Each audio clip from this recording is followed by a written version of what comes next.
स्वागत है आपका जीनियस साइंस रेगुलर क्लासेस के अंदर। जैसा कि आपने थंबनेल देख लिया होगा दोस्तों, पिछली वीडियो के अंदर अपन कल्चर और आर्ट से रिलेटेड वीडियो को अपन पढ़ते आए हैं दोस्तों। लेकिन अब बोर्ड के एग्जाम नजदीक है तो 10th और 12th के लिए जो साइंस के रेगुलर वीडियो है वो मैं अब वीडियो के अंदर डालने वाला हूं दोस्तों। यानी कि इंपॉर्टेंट फैक्ट डालने वाला हूं, इंपॉर्टेंट क्वेश्चन डालने वाला हूं, और जो कि गारंटेड बात है कि इनमें से कोई बात क्वेश्चन आने वाला नहीं है दोस्तों। तो आज ये जो क्लास 10th के लिए रहने वाला वीडियो है दोस्तों, और जो वीडियो पे नए हैं, जो चैनल पे नए हैं, वो सबसे पहले चैनल को सब्सक्राइब कर लीजिएगा दोस्तों, ठीक है ना। और बेल आइकन प्रेस कर लीजिएगा ताकि इस प्रकार के इंपॉर्टेंट वीडियो आपको घर बैठे आपके मोबाइल स्क्रीन पे आपको मिल सके दोस्तों, ठीक है ना। तो बिना देरी के अपन शुरू करते हैं इंपॉर्टेंट क्वेश्चनों के साथ। आज हम इस छोटी सी वीडियो के अंदर 10-12 क्वेश्चन बहुत ही इंपॉर्टेंट रहने वाले हैं। ये गत एग्जाम के अंदर पूछे जा चुके क्वेश्चन है दोस्तों, तो बिल्कुल भी स्किप ना करें। वो 10th क्लास वाले जो 10th क्लास वाले स्टूडेंट है और 12th वाले हैं वो तो बिल्कुल भी स्किप ना करें दोस्तों, ठीक है ना। तो शुरू करते हैं। पहला हमारा क्वेश्चन है इस वीडियो के अंदर कि प्लास्टिक थैलियों में आलू की जो चिप्स है को सड़ने से बचाने के लिए कौन सी गैस प्रयोग में की जाती है दोस्तों। तो सिंपल सी बात है, नाइट्रोजन गैस हम इसमें भरते हैं। देखिए, खाने पीने की जो भी चीजें होती है उनको लॉन्ग टाइम तक यानी कि लंबे समय तक बचाने के लिए नाइट्रोजन गैस भरी जाती है। जैसे कि आलू की चिप्स वगैरह, नूडल्स वगैरह और भी कई प्रकार के जो कुरकुरे वगैरह आते हैं उनमें नाइट्रोजन गैस भरी जाती है। नाइट्रोजन गैस के और भी कई उपयोग है। जैसे कि मान लीजिए कि कृत्रिम धुआं उत्पन्न करना है दोस्तों, कृत्रिम धुआं उत्पन्न करना है। तो आपने देखा होगा मूवी के अंदर या डिवोशनल सीरियल के अंदर कि जो ब्रह्मांड का यानी कि अंतरिक्ष का जो वीडियो शूट करना होता है या रात का जो वीडियो शूट करना वो दिन में करना होता है, तो नाइट्रोजन गैस का उपयोग किया जाता है। और नाइट्रोजन गैस का एक और उपयोग है कि जो पशु होते हैं, जो मादा पशु होते हैं दोस्तों, उन मादा पशुओं के अंदर कृत्रिम गर्भाधान के लिए जो मेल काऊ या मेल बफेलो उनके जो स्पर्म होते हैं उनको भी नाइट्रोजन गैस के अंदर रखा जाता है। क्यों रखा जाता है? क्योंकि नाइट्रोजन गैस जो है वो बहुत ही शीतल होती है दोस्तों, बहुत ही ठंडी गैस होती है। तो सिंपल सी बात है कि अगर प्लास्टिक की थैलियों में आलू की चिप्स या खाने पीने की जो भी वस्तुएं हैं, खाने की जो वेपर्स होते हैं, उनको लॉन्ग टाइम तक बचाने के लिए दोस्तों कौन सी गैस भरी जाती है? नाइट्रोजन गैस भरी जाती है। 10th क्लास के बच्चे इस वीडियो को बिल्कुल भी स्किप मत करना, और जो नए हैं और जो पढ़ रहे हैं, जो क्लासेस ले रहे हैं, उन बच्चों से मेरा यही कहना है कि वो ज्यादा से ज्यादा लाइक और शेयर करें इस सब वीडियो को, ताकि क्योंकि बोर्ड के एग्जाम बहुत ही नजदीक है दोस्तों, ठीक है ना। तो इनमें से क्वेश्चन बहुत इंपॉर्टेंट एमसीक्यू है, मोस्ट इंपॉर्टेंट क्वेश्चन है जो एग्जाम में देखने को मिलते हैं दोस्तों, ठीक है ना। तो चलते हैं नेक्स्ट क्वेश्चन की ओर। दूसरा क्वेश्चन अपने पास है कि लोहे पर जंग लगना क्या कहलाता है दोस्तों। तो देखिए, ध्यान दीजिएगा कि लोहे की वस्तुएं जैसे कोई भी मेटल हो गई और लोहे की जो भी वस्तुएं हैं वो अगर खुले वातावरण में पड़ी है दोस्तों, तो वो एयर के साथ रिएक्ट करके वो ऑक्साइड की परत बनाती है, ठीक है ना। तो लोहे पर जंग लगना एक प्रकार का रासायनिक परिवर्तन है। तो ये जो अभिक्रिया होती है इसको हम ऑक्सीकरण अभिक्रिया कहेंगे दोस्तों, ऑक्सीडेशन रिएक्शन बोलेंगे। यानी कि लोहे पर जंग लगना एक प्रकार का संक्षारण भी है, क्योंकि आपने पढ़ा होगा 10th क्लास में संक्षारण क्या होता है। देखिए दोस्तों, मैंने डिटेल में आपको पिछली वीडियो के अंदर भी बताया था जब अपन ने कार्बन पढ़ा था। संक्षारण का मतलब होता है कोई भी मेटल की जो ऑब्जेक्ट होता है, वस्तु होता है, थिंग होता है, वो धीरे धीरे नष्ट होता है। जैसे कि चांदी है, सिल्वर है, अर्जेंटम है, वो किस में संक्षारित होगी दोस्तों?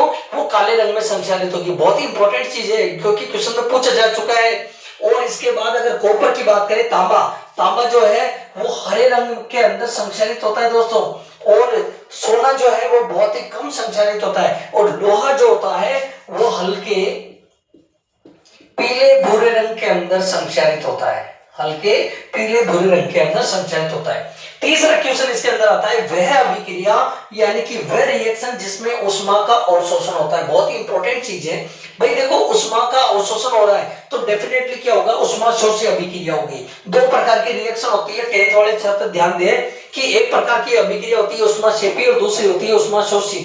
अगर ऐसी अभिक्रिया जिसमें अगर उष्मा का उत्सर्जन हो रहा है तो वो उष्मा शेपी अभिक्रिया होगी दोस्तों, और ऐसी अभिक्रिया जिसमें उष्मा का अवशोषण हो रहा है तो वो उष्मा शोषी अभिक्रिया होगी। ओके, चले आगे चलते।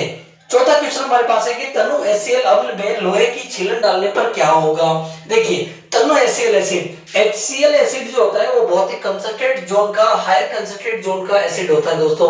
और आपको भूलना नहीं है हमारे आमाशय के अंदर भी जो ऑक्जेंटिक सेल्स होती है वो HCl यानी कि जठर रस का स्राव करती है। तो ये बहुत ही सांद्र अम्ल होता है दोस्तों, प्रबल अम्ल है। तो अगर इसके अंदर लोहे की छीलन डालेंगे तो डेफिनेटली हाइड्रोजन गैस बुलबुले के रूप में निकलेगी और आयरन क्लोराइड बनेंगे दोस्तों। क्या बनेंगे? आयरन क्लोराइड बनेंगे।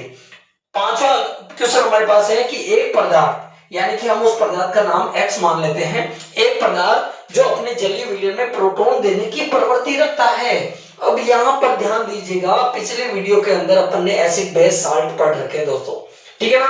तो वे पदार्थ जो अपने जलीय विलयन में पूर्णतः घुल करके आयनित होकर के यदि H+ आयन का त्याग करते हैं तो डेफिनेटली वो क्या होंगे? एसिड होंगे दोस्तों, ठीक है ना। तो तनु HCl अम्ल में अगर लोहे की छीलन डालने पर क्या होता है? हाइड्रोजन गैस, आयरन और क्लोराइड बनते हैं।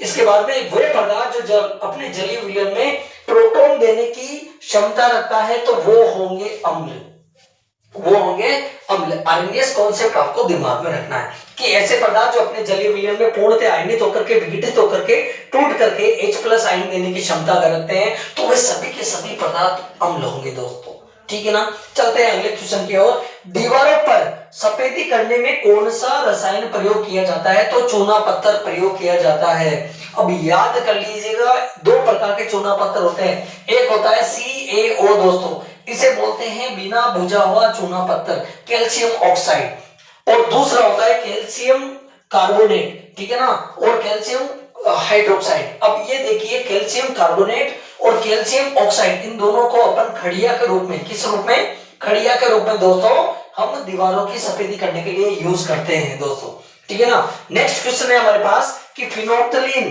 का रंग अम्लीय माध्यम में कौन सा होता है या कैसा रंग होता है? सबसे पहले यहाँ पे थोड़ा सा रुकना है आपको कि फिनोप्थलीन को मैं सर्कल आउट कर रहा हूँ। फिनोप्थलीन क्या है सबसे पहले ये जानने का प्रयास करें दोस्तों।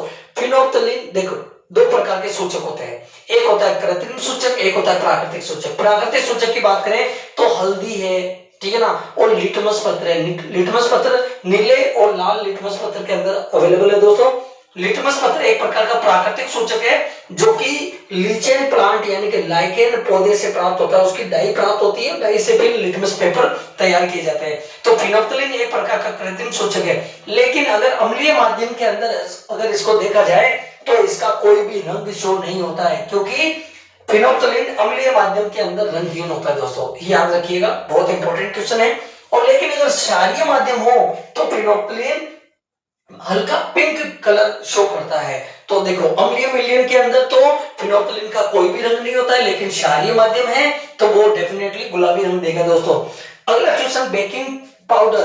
देखिए बेकिंग पाउडर का नाम आते ही हमारे पास हमारे दिमाग में दाल बाटी चूरमा ऐसे कुछ व्यंजन आने जाने चाहिए, क्योंकि हम राजस्थान कल्चर से बिलोंग करते हैं। तो आपने देखा होगा जब दाल बाटी बनती है तो मीठा सोडा उसमें डाला जाता है। तो बेकिंग पाउडर का साधारण नाम क्या है?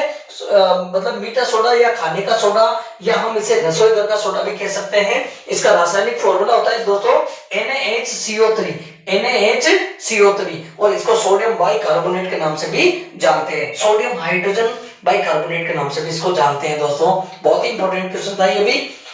अगला क्वेश्चन है पेयजल को कीटाणु रहित करने में कौन सा उपयोगी कारक होता है? तो देखिए ऐसा कौन सा कार्बनिक यौगिक है जो पेयजल को कीटाणु रहित बना देता है? सबसे इंपॉर्टेंट चीज तो पहले ये मान के चलिए कि अगर आपको पानी को प्योर करना है, अगर पानी का शुद्धिकरण करना है तो आपको फिटकरी डालनी होगी दोस्तों, ठीक है ना। K2SO4.L2SO4.524H2O that means mercuric acetate का प्रयोग करना होगा। फिटकरी क्या करती है? पानी के अंदर घुल करके पानी के अंदर जितने भी कीटाणु या बैक्टीरिया या अदात्री जो भी होते हैं उनको पेंदे पे ला देती है दोस्तों। तो पानी को प्योर करने का काम फिटकरी का होता है दोस्तों। लेकिन अगर पानी को कीटाणुओं से दूर करना है, कीटाणु रहित बनाना है, तो अपन क्लोरीन की गोलियां या क्लोरीन या कैल्शियम ऑक्सोक्लोराइड का उपयोग कर सकते हैं। और एक और चीज याद रख लेना, KMNO4 हम लाल दवा का भी प्रयोग कर सकते हैं, पोटेशियम परमैंगनेट का भी प्रयोग कर सकते हैं दोस्तों। अगला क्वेश्चन हमारे पास है कि खाद्य पदार्थ के जो डिब्बे होते हैं वो टिन यानी कि ऐसे धातु के बजाय बनाए जाते हैं, ना कि जस्ते के। बिल्कुल बहुत ही इंपॉर्टेंट चीज सामने आई है आपके दोस्तों, क्योंकि खाद्य पदार्थ के जो डिब्बे टिन के बनाए जाते हैं, ठीक है ना। क्यों? क्योंकि वो जस्ते के नहीं बनाए जा सकते, क्योंकि जस्ता खाद्य पदार्थ के साथ में, जस्ता जो है टिन से अधिक सक्रिय होता है, तो खाद्य पदार्थ को पॉइजनल कर सकता है। दोस्तों आपने नाम सुना होगा विकृत गंधिता। विकृत गंधिता के अंदर यही होता है कि खाद्य पदार्थ सड़ने लग जाता है, तो उसको लॉन्ग टाइम तक बचाने के लिए अपन सिरका, एसिटिक एसिड CH3COOH अपन उसके अंदर मिलाते हैं, CH3COOH, ओके। और नमक भी मिला सकते हैं। तो अपन जस्ते का प्रयोग नहीं कर सकते दोस्तों। ऐसे डिब्बे जो होंगे वो टिन के होंगे, SN के होंगे, ओके। अगला क्वेश्चन है, प्रकृति में सक्रिय धातुएं पाई जाती है दोस्तों, तो वो संयुक्त अवस्था में पाई जाती है। प्रकृति के अंदर जितनी भी सक्रिय धातु होगी वो सारी की सारी संयुक्त अवस्था में होगी। ये वीडियो 10th क्लास वाले बच्चों के लिए बहुत ही इंपॉर्टेंट रहने वाला दोस्तों, और बहुत ही कम समय बचा है उनके ईयरली एग्जाम के लिए, तो इस वीडियो को बहुत ही ध्यान से समझे। कोई बात नहीं, इस वीडियो को अपन लंबा नहीं कर सकते, लेकिन 12 क्वेश्चन ऐसे हैं जो बहुत ही इंपॉर्टेंट है। क्वेश्चन ऐसे क्वेश्चन एग्जाम में पूछे जा सकते हैं, और अब इस एग्जाम के अंदर भी आने के पूरे चांसेस है दोस्तों, पूरा मेरी गारंटी इस चीज के लिए, ठीक है ना दोस्तों। अगला क्वेश्चन जो लास्ट एंड फाइनल है वो है, अयस्क के साथ अशुद्ध पदार्थ को हम क्या कहते हैं दोस्तों। जो अयस्क होते हैं, पहले तो अयस्क को समझने का प्रयास करें कि प्रकृति में वे खनिज, वैसे तो खनिज पदार्थ क्या होते हैं दोस्तों, कि जो जिन पदार्थों को भूमि से खोदकर प्राप्त किया जाता है उनको खनिज कहते हैं। लेकिन जो बहुमूल्य खनिज होते हैं, यानी कि ऐसे पदार्थ जिनका हमारे व्यापारिक दृष्टिकोण से और हमारे मेडिकली टर्म से बहुत ज्यादा इंपॉर्टेंस होता है, ऐसे खनिज पदार्थों को हम अयस्क कहते हैं दोस्तों, ठीक है ना। तो बहुमूल्य खनिज क्या कहलाते हैं? अयस्क। तो अयस्क के साथ अगर अशुद्ध पदार्थ है तो उसको अपन गेन कहेंगे दोस्तों, और गेन को आधात्री या एनोड पंख भी हम कह सकते हैं दोस्तों। तो उम्मीद करता हूँ छोटे से वीडियो के अंदर 10th क्लास के बच्चों को 12 क्वेश्चन तो बहुत ही मतलब जो है डेफिनेट समझ में आए होंगे दोस्तों, ठीक है ना। फिर भी अगर कोई डाउट हो तो कमेंट में आप डाउट को कमेंट में करें, ताकि उसका सॉल्यूशन अपन देंगे, और मिलेंगे नेक्स्ट वीडियो में इसी प्रकार से साइंस से रिलेटेड वीडियो के साथ। तब तक के लिए goodbye, thanks, take care.